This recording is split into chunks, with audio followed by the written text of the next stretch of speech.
You are knowing what you are wanting, and you are enjoying the expansion of your own desire. Sometimes. You're keeping up with it pretty well. In other words, do you think that what you desire is believable? Do you believe in your own expansion and in your own becoming? Do you believe in your ability to let more and more of what you want into your experience? Because that really is the key to living happily ever after. You cannot slow your desire making down, because life just makes more desire. The variety that surrounds you and your ability to focus and your inability not to focus. In other words, you cannot help but focus. Your personal perspective just keeps you being the focusing mechanism that you were born to be. So you just keep focusing more and more desire into more and more clarity. You can't stop that. But you do have options about how well you keep up with your own desire. And by that we really mean what we just asked you. How much of the new desire that your life constantly helps you to give birth to, how much of that desire do you believe? Sometimes, as you've been moving through life, you've not only picked up desire, but you've picked up conflicting beliefs about your desire. Your life sort of teaches you how you feel about things. And since most people are mostly just responding to life, in other words, most people are just having a knee-jerk response to life, so their life teaches them a sort of habit of thought. That's what a belief is. A belief is just a thought that you continue to think. It's a habit of thought. And so sometimes those habits of thought you pick up from those who were up close to you when you were very, very young. It's a very common thing that what your parents believed is what you believed, because as they believed it, it's what the law of attraction brought to them. And since the law of attraction brought it to them, then it manifested in their experience. And so you witnessed it. And what you witnessed is what you believe, because you'd feel crazy not to believe what you're witnessing. There it is right there in full view. The data is all right there. The proof is right there in front of me, and therefore I believe it. And so it's not the easiest thing to hear that you can believe differently, and therefore you can attract differently, and therefore life can be different. Because most aren't doing that. Most are just observing. So most are offering most of their vibrational frequency, and that matters so much, in response to what they are observing. And because they're offering that frequency, the law of attraction is responding to that frequency and giving them more of what that frequency is. So it's really easy to come to believe in not enough of the things you want. Not enough money, not enough love, not enough kindness, not enough clarity. It's easy to believe it because that's what you're witnessing.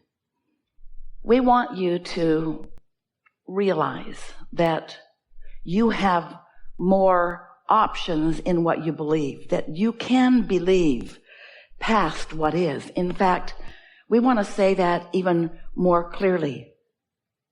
You gotta believe past what is if you want to be a deliberate creator. Most don't. Most don't believe beyond what is. It is, and so they observe it, they like it or don't. They have an emotional response that reflects whether they like it or whether they don't. They get more of whatever it is that they're focused upon, which makes them believe it more. And then most people set about taking those manifestations that are nothing more than response to their vibration and sorting them into piles. That's a good pile and that's a bad pile. That's a wanted pile. That's an unwanted pile. And then most humans argue over about the rightness or the wrongness of the piles, not realizing that they can participate in whichever pile of whichever subject that they want to, and that their attention to it is what causes more of that to come to them. This law of attraction is the law that organizes the entire universe. The law of attraction, in its purest definition, says that which is likened to itself is drawn. So doesn't matter what you're giving your attention to, you get what you think about. So the key is to think about what you want, even if what you've got isn't what you want. And some say, that's not the way I think. I think I should face reality. And we say, we don't want to upend your beliefs, and we're not trying to get you to believe things that you don't already believe. It isn't about there being this belief system that we want you to believe in. We just want you to gain the control of your own experience that you were born expecting to live. We just want you to be the deliberate creator that you were so excited about being when you made the decision to come into this leading edge environment. When you as a creator wanted to come and see what's around and evaluate it from your personal and very specific and very important perspective. And then from that place, come to your own serious and important conclusions about what you prefer from where you stand. Because you understood that when the preference was born within you, that if you had the ability to focus in the direction of your preference, that the law of attraction and all of the energy of the universe would move in the direction of your attention. So we want to remind you of some things you knew when you made the decision to come. We want to remind you that the law of attraction abounds. And we want to remind you of the power of your own thought. And we want to help you to understand a very important concept, which is the path of least resistance. And by that we mean there is a current of energy that comes from source, that is on your side, that adores you and flows to you and through you, that is the basis of all of the good that life can bring to you. It comes from source energy. It's an awareness of source energy upon you and your value, your true perfection. It's source energy who adores you and who flows to you and through you. And when you get in alignment with that flow, that is the ultimate path of least resistance. It's the flow of love. It's the flow of clarity. It's the flow of well-being. It's the flow of good feeling. It's the flow of joy. It is the path of least resistance. And so love is the path of least resistance, and hate is the path of most resistance. Ease is the path of least resistance, and struggle is the path of most resistance. And so clarity is the path of least resistance, and confusion is more resistance. You see what we are getting at? So as you came into this physical body, you knew that part of you was being focused into this body, and you knew that this part of you that came into this human form would be subjecting yourself to a variety that did contain resistance. And you came willingly and expectantly and eagerly because you also knew that the larger part of you, some call it your soul, your inner being, some call it source or God. We call it your inner being, this non-physical energy of perfection and of expansion, continually becoming more. You knew that that part of you would remain non-physically focused and would be steadily flowing to you, and that if you were in a receptive mode, you would be able to feel that clarity and that energy and that love. And you knew that in doing that, you would enjoy your expansion.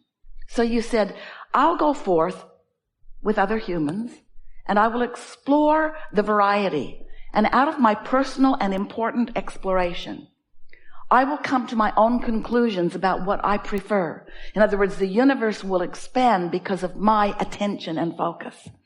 And when a preference emanates from me or radiates from me vibrationally, as all thought does,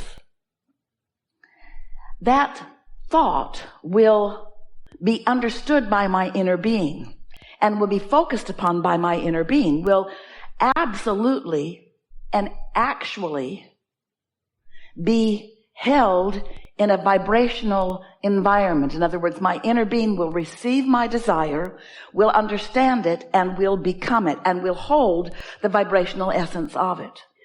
And because my inner being is part of me, and because my inner being has now received my expansive desire, now there is a relationship that I have, a vibrational relationship that I have with my inner being that I can interpret or understand or feel through my own emotions.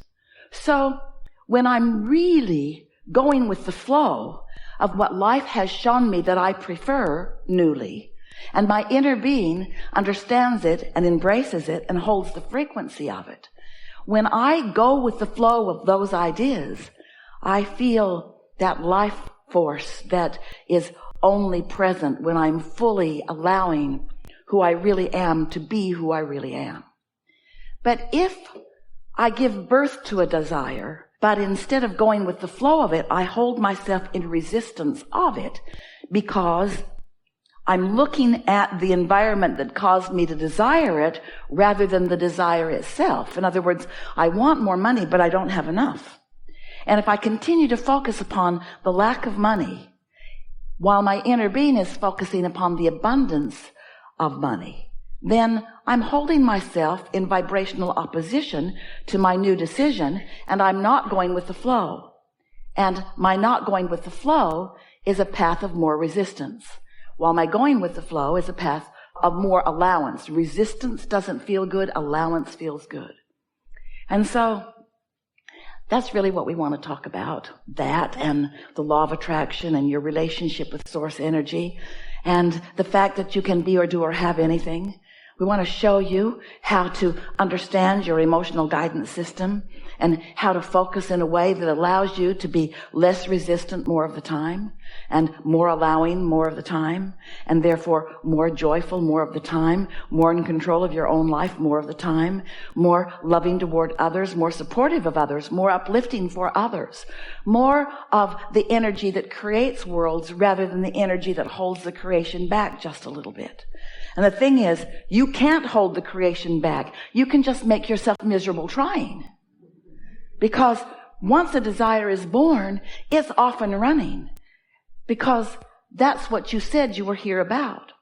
So briefly, we just want to remind you that there is a creative process that once you get in sync with it, you will find such success at flow and ease and becoming in the way that you really mean to. So step one is life causes you to sift and sort and evaluate inside.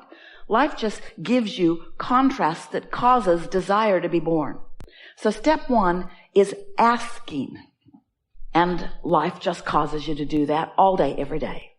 Step two is not your work and not your focus. It's the work and the focus of your inner being. Step two is when you ask, it is immediately, instantaneously given to you in vibrational form. When you ask, it is given.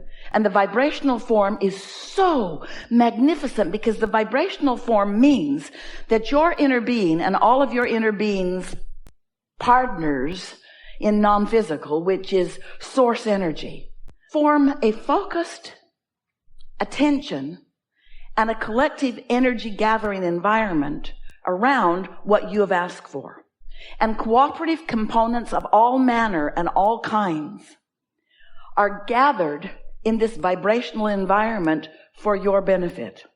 And we call that vibrational environment a vortex because it's a gathering of energies and it's impossible for anything that's a vibrational match to what you've asked for not to be gathered. And so the cooperative components, it's enormous, it's significant, and it's steady, and it's sure, and it's all for you.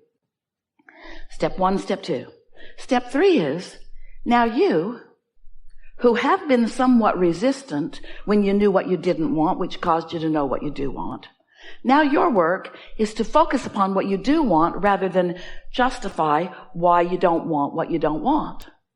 You gotta go with the flow of your own new desire rather than stand in stubborn defiance of what you're living, a sort of outraged justification. I need it, I demand it, I want it. That's not going with the flow. That's going against the flow.